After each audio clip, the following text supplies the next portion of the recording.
तो बच्चों, आज हम क्लास 11th के चैप्टर फर्स्ट में, पिछली क्लास में हम सब ने पढ़ा था एक्सरसाइज 1.2 फिनिश किया था। अब उसके आगे हम पढ़ेंगे कि उप समुच्चय क्या होता है, सबसेट्स क्या होते हैं।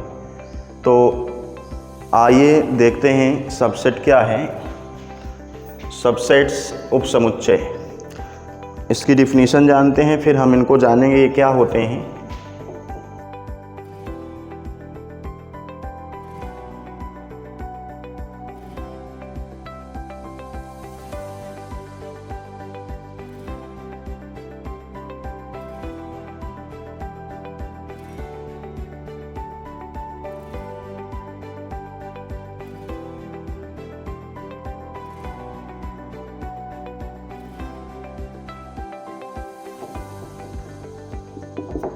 अब देखिए, यदि A तथा B दो समुच्चय इस प्रकार हों कि A का प्रत्येक अवयव समुच्चय B में हो, तो समुच्चय A को समुच्चय B का उपसमुच्चय कहते हैं।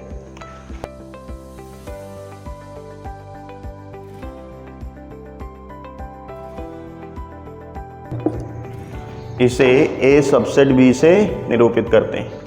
इसको पढ़ते क्या हैं, जैसे कोई कहे तो इसको हम पढ़ेंगे A सबसेट B। हिंदी में पढ़ेंगे तो A उप समुच्चय है B का। क्या पढ़ेंगे? A उप समुच्चय है B का। क्या पढ़ेंगे? A उप समुच्चय है B का। इंग्लिश में पढ़ेंगे A subset to B, A subset B। तो अब आप इसका मतलब जानिए कि यदि A तथा B दो समुच्चय इस प्रकार हों कि A का प्रत्येक अवयव समुच्चय B में हो, तो समुच्चय A को समुच्चय B का उपसमुच्चय कहते हैं। इसे A सबसेट B से निरूपित करते हैं। अब इसकी एक प्रतीकात्मक डिफिनीशन होती है, कार्टेशियन डिफिनीशन। प्रतीकात्मक भाषा जो है वो क्या होती है? यदि A सबसेट B, यदि x belongs to A, this implies x belongs to B हो। ये इसका अर्थ ये है कि अगर x A का अवयव हो तो x B का भी हो, तो हम उसको क्या कहेंगे? A subset B। मतलब इसका मतलब ये हुआ कि A में जो अवयव, A के जो अवयव हैं वो B के भी हैं, A के सभी अवयव B के हैं, तो वो क्या कहलाएगा? A subset B। अगर x A का अवयव है तो वो B का भी है, तो इसका मतलब ये हुआ कि x A के सभी अवयव B के हैं, इसलिए वो क्या है? A सबसेट B है। ये प्रतीकात्मक भाषा है। मैं अब एक एग्जाम्पल लूँगा। एग्जाम्पल जैसे एक सेट में लिख रहा हूँ 1 2 3। एग्जाम्पल से समझेंगे इसको। B इक्वल मैंने लिख दिया 1 2 3 4। अब देखो, ये इसके सभी अवयव इसमें हैं। देखिए 1 2 3, 1 2 3, इसके सारे अवयव इसमें हैं, परंतु इसके सारे अवयव इसमें नहीं हैं, इसके सभी हैं। तो यहाँ हम इसका जवाब देंगे, चूँकि A के सभी अवयव B में हैं, A के सभी अवयव B में हैं, इसलिए A B का क्या है? उपसमुच्चय है, A सबसेट B। समझ रहे हो? अगर A के सभी अवयव इसमें हो तो उसे हम क्या कहेंगे? A subset B। ये बात समझ में आ गई? A सबसेट B क्यों है? क्योंकि A के सारे अवयव B में हैं। तो परिभाषा यही तो मैंने बताया कि यदि A तथा B दो समुच्चय इस प्रकार हों कि A का प्रत्येक अवयव समुच्चय B में हो, तो समुच्चय A को समुच्चय B का उपसमुच्चय कहते हैं। इसे किस प्रकार लिखा जाता है? A subset to B। अच्छा, ये इक्वल क्यों आया? अब इक्वल का मतलब ये है कि अगर कोई समुच्चय, मान लो मैंने P लिया है 1 4 5, तो दूसरा अगर Q हो तो 1 4 5 इसमें भी हों, तो इसके सारे अवयव Q में होंगे। अगर पूरे के पूरे क्यू में हैं तो कहने का मतलब पूरे पूरे दोनों के मिल सकते हैं, दोनों सेम भी हो सकते हैं, दोनों समुच्चय क्या हो सकते हैं, सेम भी हो सकते हैं। तो जब दोनों समुच्चय सेम हो सकते हैं तो इसमें देखो अवयव सेम है दोनों में, इसलिए P सबसेट इक्वल Q, मतलब सेम भी हो सेम ना भी हो तो वो उप समुच्चय कहलाएगा। अब आगे देखिए, अगर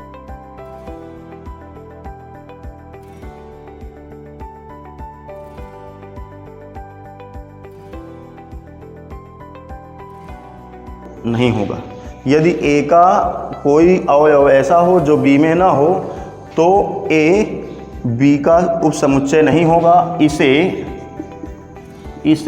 A does not subset to B से निरूपित करेंगे, से निरूपित करते हैं। ठीक है, अब हम बता दें, अब ये तो खैर डिफिनीशन थी, अब हम इसको अपनी तरफ से बताते हैं कि उप समुच्चय क्या होता है। अब जैसे 1 मिनट इसका एग्जाम्पल ले लेते हैं। जैसे हम कोई सेट लिख दें, A लिखें 1 2 3, अब B लिखें 1 3 4। ठीक है, अब देखो यहाँ 2 ऐसा है जो इसमें नहीं है, A के सभी अवयव B में नहीं है, A के सभी अवयव B में नहीं है। तो जब A के सभी अवयव B में नहीं हैं तो हम इसको क्या कह सकते हैं, फिर ये मैंने क्या बताया था कि यदि A का कोई अवयव ऐसा हो जाए जो B में ना हो तो A B का उप समुच्चय नहीं होगा। इसे हम किस तरह से लिखते हैं, A subset A does not subset of B, A B का उप समुच्चय नहीं कहलाएगा। इसे इस तरह से निरूपित करेंगे। तो अब देखो यहाँ 2 है परंतु यहाँ 2 नहीं है, तो मैं यहाँ लिख सकता हूँ चूँकि 2 बिलोंग्स टू क्या है, A है, और B यहाँ पे 2 does not belongs to B है। इसका मतलब ये हुआ कि 2 A का अवयव तो है परंतु वो B का नहीं है। देखो 2 यहाँ नहीं है तो 2 नहीं है, इसलिए हम इसको क्या लिख सकते हैं, A does not subset to B। हम इसको क्या लिख सकते हैं, A does not subset to B। तो ये अब जैसे कुछ क्वेश्चन आपको मिलेंगे, कहेगा निम्नलिखित में से कौन से कथन सत्य हैं। अब आप देखिए, जैसे मैं लिख देता हूँ 2 सबसेट ऑफ 2 3 4, बोलिए ये सत्य है। अब ये देखो ये समुच्चय नहीं है, एक संख्या लिखी हुई है, ये समुच्चय है। तो मैंने बताया था कि समुच्चय जो होता है वो सदैव करली ब्रैकेट में होता है। ये इसका मतलब क्या है, ये कह रहा है 2 इसका उप समुच्चय है, तो क्या ये समुच्चय है, बोलो ये समुच्चय है, ये समुच्चय तो नहीं है। अब जब ये समुच्चय नहीं है तो ये गलत साइन लगा है, इसको क्या होना चाहिए था, तो ये हमारा जो कथन होगा वो क्या हो जाएगा, असत्य, क्योंकि ये इसका अवयव है। अगर यहाँ पे ये लगा होता ये, तो ये सत्य होता, अगर ये लगा होता तो सत्य होता। इस तरह के कुछ एक्सरसाइज में क्वेश्चन है कि ये सत्य है या असत्य, तो ये आपका असत्य है, ये सत्य है। अगर यहाँ बिलोंग्स टू लगा होता तो सत्य है, क्योंकि 2 इसका अवयव है और 2 इसका उप समुच्चय नहीं है। ये कि 2 क्या है, अवयव है, तो ये सत्य है। ये कह रहा है 2 इसका उप समुच्चय है। अगर यहीं पे ये लिखा होता 2 सबसेट ऑफ 2 3 4, तो 2 इसका क्या है, उप समुच्चय है। तो ये 2 इसका उप समुच्चय है, तो ये बात सत्य है। अब देखो उप समुच्चय का मतलब क्या होता है, उप समुच्चय का मतलब होता है कि जैसे कोई परिवार है उसके कई टुकड़े हो जाएं। समुच्चय का मतलब होता है किसी समुच्चय के टुकड़े करना, और जो टुकड़े बनते हैं, समुच्चय के जो टुकड़े बनते हैं वही क्या होते हैं, उसके उप समुच्चय होते हैं। समुच्चय के जो टुकड़े बनते हैं वही समुच्चय के क्या होते हैं, उप समुच्चय होते हैं। तो जैसे मैं एक कुछ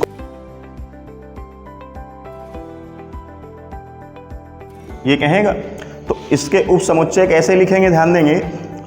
हम उप समुच्चय A B C लिखेंगे, उप समुच्चय लिखेंगे, तो उप समुच्चय ध्यान देंगे कैसे लिखेंगे।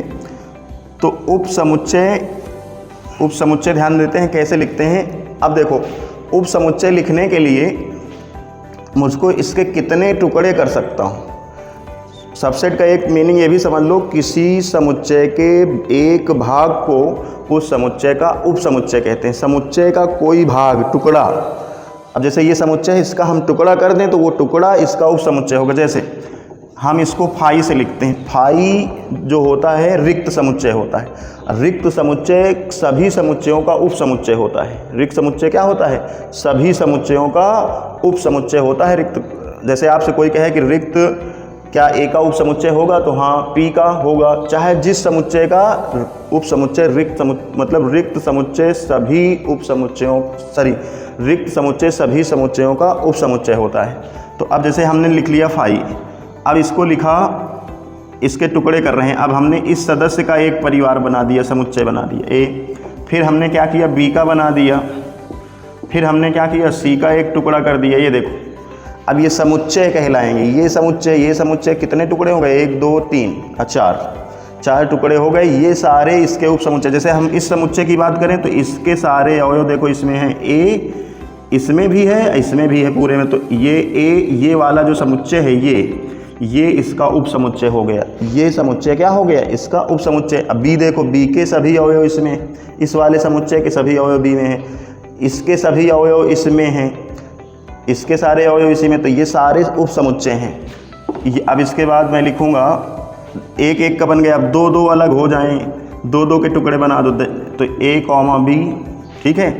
अब हो सकता है बी कॉमा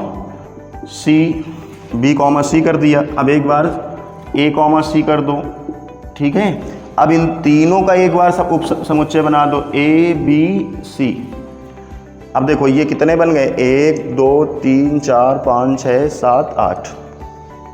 तो अब इस समुच्चय के इतने उप समुच्चय हो सकते हैं, मतलब इस समुच्चय के ये टुकड़े हैं और सभी टुकड़े ये सभी इस समुच्चय के उप समुच्चय हैं। तो किसी भी समुच्चय के जितने टुकड़े हो सकते हैं वो सब टुकड़े उसके उप समुच्चय कहलाते हैं। अब जैसे अब हमसे कोई पूछ ले कि किसी भी समुच्चय में उप समुच्चयों की संख्या क्या होती है, तो मैं एक नोट लिखता हूँ। यदि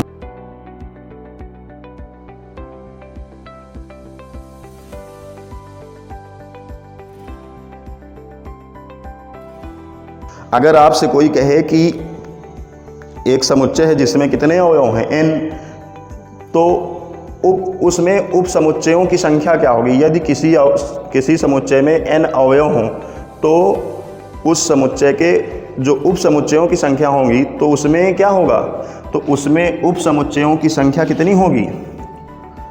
2 की पावर n। यहाँ अब जैसे यहाँ पे इस समुच्चय में कितने अवयव हैं? 3 हैं।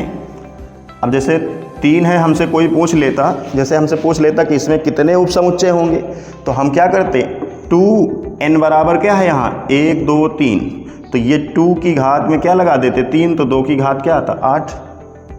समझ पाए? अब जैसे मैं आपसे एक क्वेश्चन करूँगा,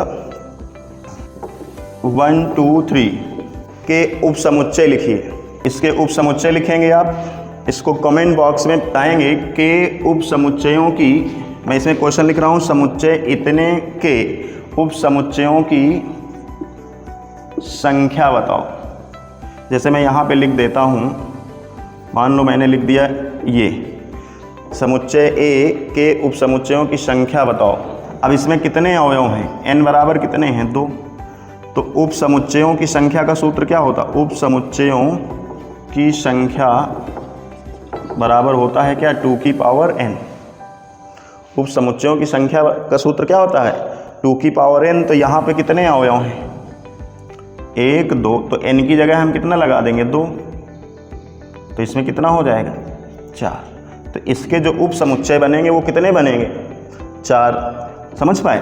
अब देखो हम इसमें बना रहे हैं, उप समुच्चय बना रहे हैं। इसके कितने उप समुच्चय? अगर कोई कहे कि इसके उप समुच्चय लिखिए, तो a में कितने उप समुच्चय होंगे? ध्यान देंगे, 5 1 2।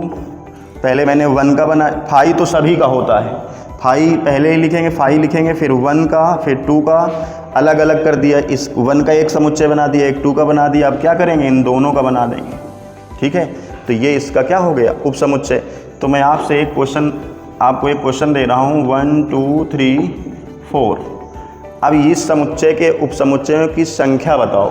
उप समुच्चयों की संख्या बताओ। आप कमेंट बॉक्स में इसका आंसर भेजिएगा।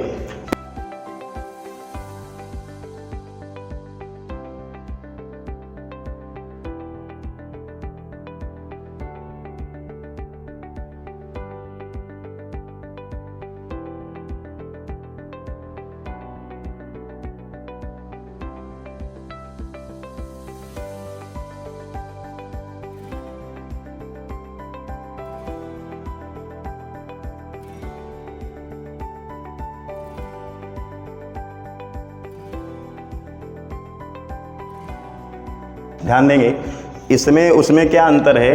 यदि समुच्चय ए का प्रत्येक अवयव बी में हो तथा बी में, यदि समुच्चय ए का प्रत्येक अवयव बी में हो तथा बी में कम से कम एक अवयव ऐसा हो जो ए का ना हो, तो समुच्चय ए को समुच्चय बी का प्रॉपर सबसेट कहते हैं। इसे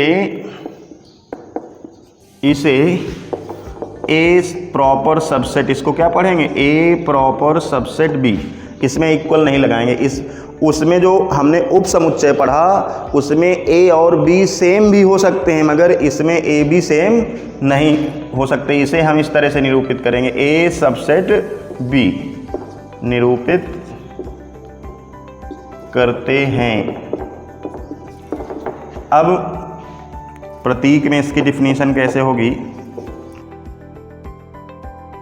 प्रतीकात्मक भाषा इसकी ये होगी, यदि A subset to B this implies comma A does not equal B this implies A subset B.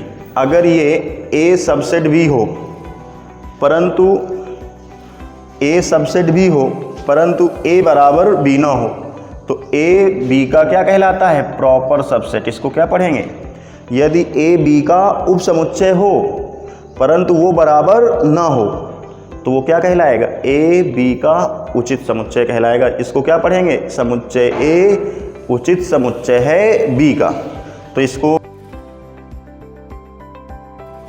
समुच्चय ए समुच्चय बी का उचित समुच्चय है। तो ध्यान देंगे, यदि ए सबसेट टू बी, प्रतीकात्मक भाषा इसको ध्यान देंगे भाई, इसको प्रूफ करने वाले क्वेश्चनों में इसको ऐसे बॉक्स में बंद कर लेना। यदि ए कहने का मतलब उचित समुच्चय, सभी उप समुच्चय उचित समुच्चय होते हैं, सभी उचित समुच्चय उप समुच्चय होते हैं परंतु सभी उप समुच्चय उचित समुच्चय नहीं होते हैं। वही उप समुच्चय उचित होंगे जो ए बराबर बी नहीं होंगे। जैसे एक एग्जांपल मैं लेता हूँ, जैसे ए इक्वल 1 2 3 मैंने लिख दिया, अब बी इक्वल हो गया 1 2 3 4। अब ये देखो ए के सारे अवयव इसमें हैं मगर बी में 4 एक ऐसा अवयव आ गया है जो ए में नहीं है।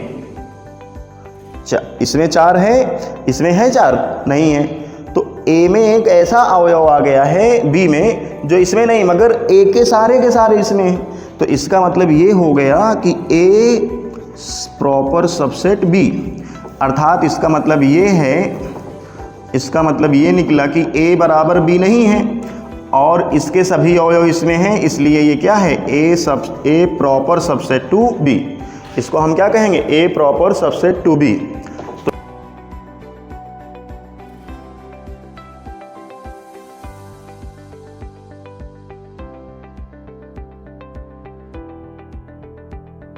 किसी समुच्चय में n अवयव हों तो उसके उचित उप समुच्चयों की संख्या क्या होगी, 2 की पावर n माइनस 1।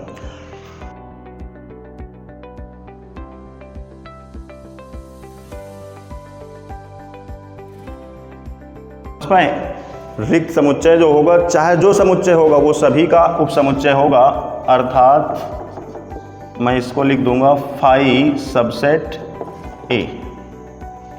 अब नोट ये 1 था, अब इसके बाद 2,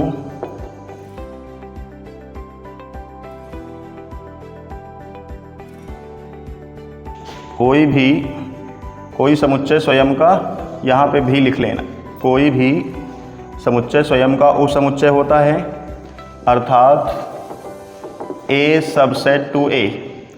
कोई भी बी सबसेट टू ए, अगर ए बी का उप समुच्चय हो और बी ए का हो तो हम क्या कहेंगे, ए बराबर बी होगा। अगर ए बी का उप समुच्चय बी ए का हो तो पक्का ए बराबर बी होगा। ये कुछ प्रूफ करने वाले क्वेश्चनों में मिलेंगे। चौथा, अगर A subset B and B subset B subset to C, this implies A subset to C. A subset to B and B subset to C, अगर ए बी का उप समुच्चय और बी सी का है तो पक्का ए सी का होगा। तो इस तरह से आज की क्लास में यहीं तक, और अगले वीडियो में हम आपको पढ़ाएंगे अधिसमुच्चय।